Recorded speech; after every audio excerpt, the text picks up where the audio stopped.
Is this country going to be socialist? Is Donald Trump wrong?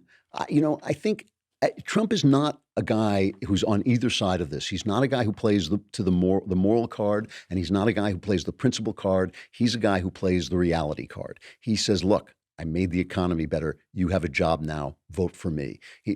That's what he says. He says, "This will work. I'll do this." He doesn't really consult a set of principles. He consults his gut. And so far, he's doing a good job. He is. He's doing a really good job. I'm impressed. I didn't think he was going to be this good. I think he is.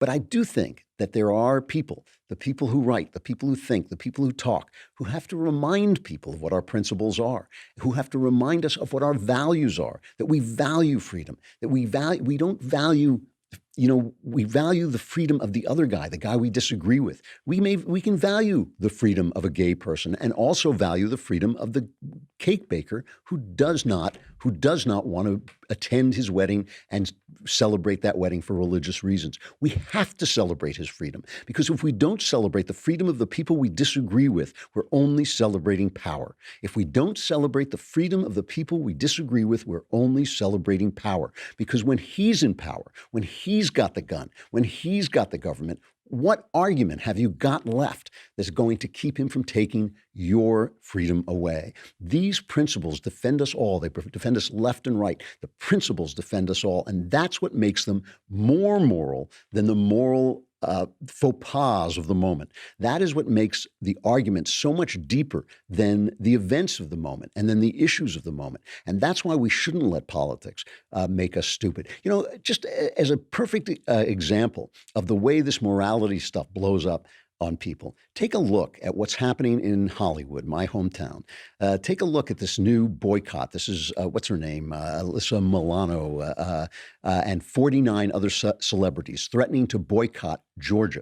Why are they threatening to boycott Georgia? Because Georgia is trying to pass a heartbeat bill that will outlaw abortion the minute a heartbeat can be detected. And this includes guys like Sean Penn, what a moral man is he, right? This is the guy who still hasn't apologized to Venezuela. He still hasn't apologized for Hugo Chavez, and by the way, if you're holding your breath waiting for the Sean Penn apology tour, you can forget it. I mean, this is the Hollywood that Harvey Weinstein once said. Remember this? Harvey Weinstein said, "Hollywood has the best moral compass because it has compassion.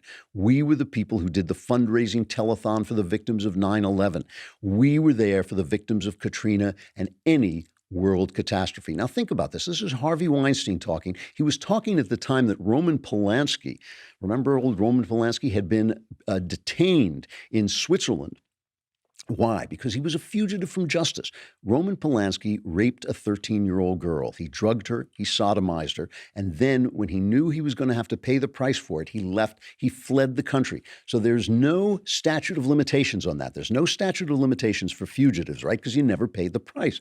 So when he got picked up in Switzerland, it was Harvey Weinstein, it was Meryl Streep, it was Woody Allen. They all showed up with their petitions now. By what right do these people come after Georgia?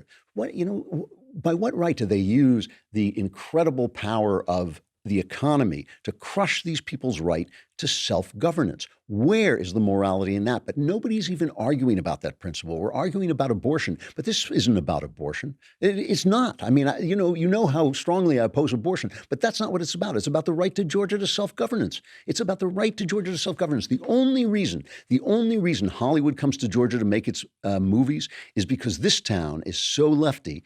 Hollywood, where I no longer am, but where I usually live, Hollywood is so lefty, so unionized that they can't afford to make the movies there. So they go to Georgia so they don't have to pay the unions when they're making their movie about how great unions are. I mean, that's really true. They go to Budapest to film things so they don't have to pay the Teamsters while they're making a movie about Norma Ray and how wonderful it is that she unionized the shop.